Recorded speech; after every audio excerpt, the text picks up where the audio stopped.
CZ has not been able to get commemorative models right for the longest time. Over the years, they've come out with various limited edition commemorative models, from the infamous Cold War commemorative edition with a hammer and sickle painted on the side, despite the fact that Czechoslovakia never used the hammer and sickle, to gaudy anniversary models with tribal markings, and other various engravings with gold accents, or the 75th anniversary model, where they almost made a short rail, except they still had rails on the slide and chromed out the controls. But this year, for the 50th anniversary of the CZ-75, CZ finally did it right, and released an almost clone-correct first model CZ-75 short rail, the same gun that was revered by Rowley from Gunsmith Cats. And today, we're going to compare it to the original CZ-75 and see how it compares. But first, we need to talk a little about the history of the CZ-75. For the longest time of my life, the CZ-75 was my grail gun.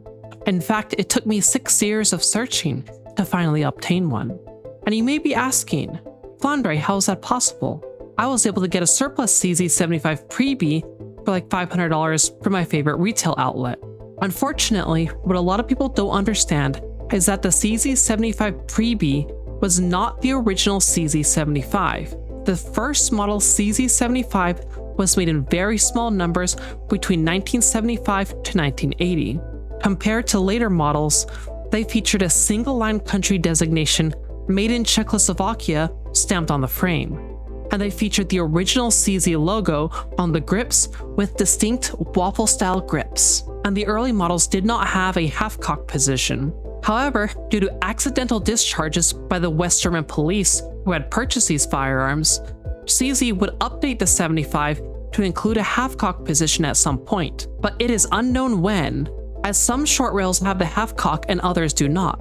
For example, I have one with a half-cock on a 1978 model CZ that has tracked provenance from West Germany, but I have another higher serial number West German short rail that does not have the half-cock position.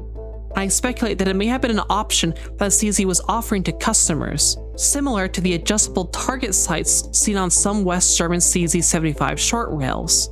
The original CZ-75 had one feature more distinct than the rest. Since the original CZs were forged, the front frame and slide scallops could be cut deeper and longer, giving the short rail its distinct look. However, in 1980, CZ switched to casting the frames, which weakened the front region, requiring a redesign, which required CZ to beef up the front area of the gun. In addition to this change, CZ would also bevel the area past the lower lightning cut.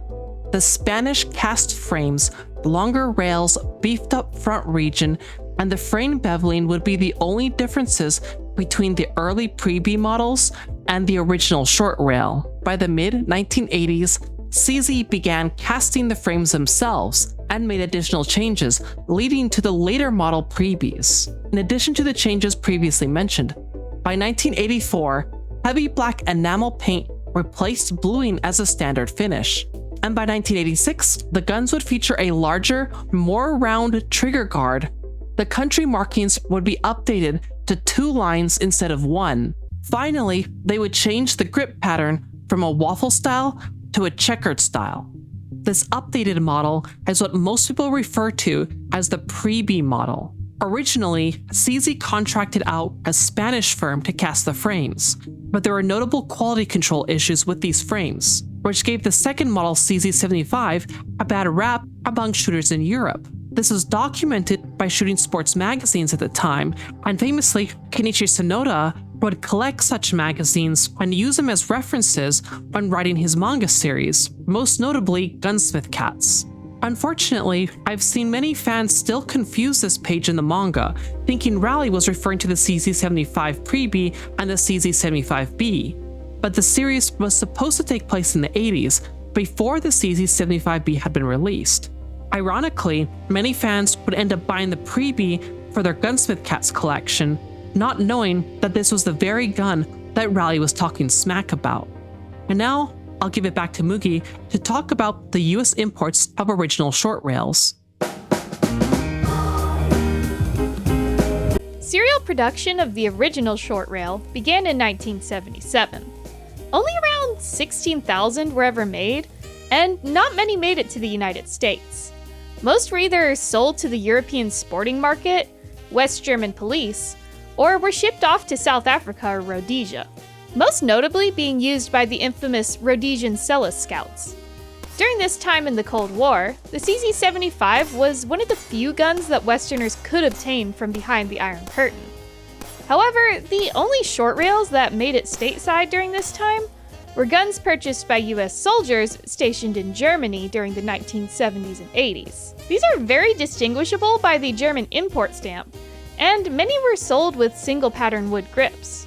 Very few are known to have made it to the United States, so much so that in the past, finding one for sale could take years or even decades.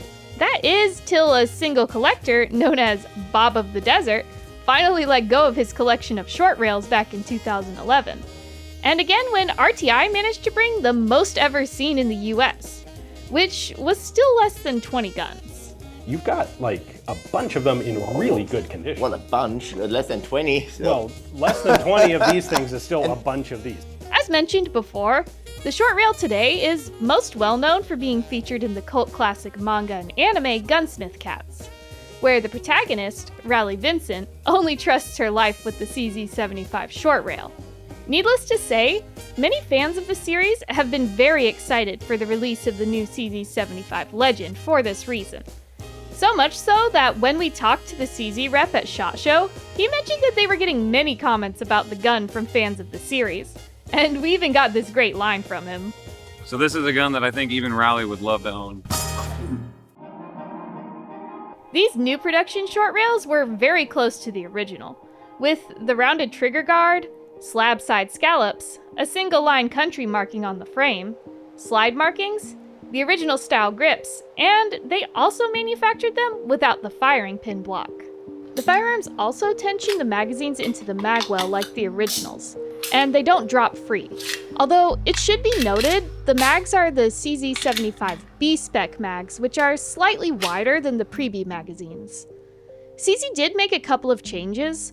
Most notably, the finish is not a mirror finish like the originals. The CZ logo is the new logo instead of the old logo. Laser engraved markings, wider style spur hammers, and the rear sights are also B-spec with the green dots painted in, unlike the originals which are blank. However, this did allow me to see the sights easier with my bad eyesight. This leads into my only complaints I have about the gun. Mainly the serial numbers were engraved after finishing, and the engraving looks like it was done at a high setting to quickly get them done, meaning the engraved serial number oxidized and has a rough texture, resulting in a less clean look compared to the laser engravings on the left side. Second, they shipped with stickers on the right side of the guns for quick inventory management. However, this did leave a sticky residue which took a bit of time to remove while being careful not to hurt the finish. Finally, the beveling on the bottom of the frame where the scallops end are cut deeper and further around the frame, which is one of the most noticeable differences if one were to simply give it a quick glance. While I would have loved to see these guns come in a mirror finish, I understand that that would have likely increased the cost, and the current finish is very nice in its own way, even if it's not completely correct, as the new finish doesn't leave fingerprint marks and is less likely to scratch. And while I would have loved to see the original CZ logo and Czechoslovakia stamped on the gun, I understand the reason they couldn't accommodate for those details as well. Other than that, the guns are beautiful, and I'm very happy that CZ finally came out with a proper short rail again. The guns ship in these new zipper cases, which, in my opinion, are way better than the flimsy CZ plastic cases. Although the inserts are not fitted for the Legend, and instead seem to be made to fit other models like the Shadow 2 as well. They come with a cleaning kit, which can double as a lollipop, and 2 magazines. Like the original short rail, the Legend also features a forged frame, which was confirmed by CZ at SHOT Show this year. They're still forged frames, so it's all carbon steel, so it's very similar to the originals. Finally, we can discuss the triggers and the feel of the gun compared to previous models. Overall, the trigger on the Legend is very smooth and marginally better than the original short rail and pre-B, mainly due to the fact that it felt less gritty. The CZ rep had told us the trigger on the Legend was more akin to the Shadow 2 than the pre-B or the original short rail. They're not direct Shadow 2 components, but they're very, very similar. So it's not the same exact trigger mechanism that would have been in a 3B or in a 75B. It's closer to what the Shadow 2 trigger system is. We took measurements using a Lyman trigger gauge and took the average over 10 pulls, using the built-in average function of the gauge. Testing the original short rail, the early pre-B, and the later pre-B models. The Legend's single action brake came in at an excellent 3 pounds 7.8 ounce average, whereas its double action pull came in at just under 10 pounds 2 ounces. Pulling for half cock, the trigger averaged 8 pounds 8 ounces. In comparison, the triggers on both our original first generation short rails were excellent, both having an identical feel and brake to them. When tested, the average single action trigger pull for the short rail came in at 3 pounds and 14 ounces, whereas its double action measured in at 10 pounds 4.2 ounces, and a half cock averaged at 8 pounds 9 ounces. We also checked the single action of the second original short rail, which averaged at 3 pounds 9 ounces. So overall, the new CZ-75 Legend was almost identical to the original short rails, with a marginal edge over them. When compared to the second model CZ-75 Pre-B, the Legend definitely feels like it has a better trigger, as both of the Pre-Bs have noticeable grit. We first tested the early Pre-B, and the average for the single action trigger came out to 4 pounds 4 ounces, whereas its double action came in at 8 pounds 11.5 ounces, and half cock measured at 7 pounds 13 ounces.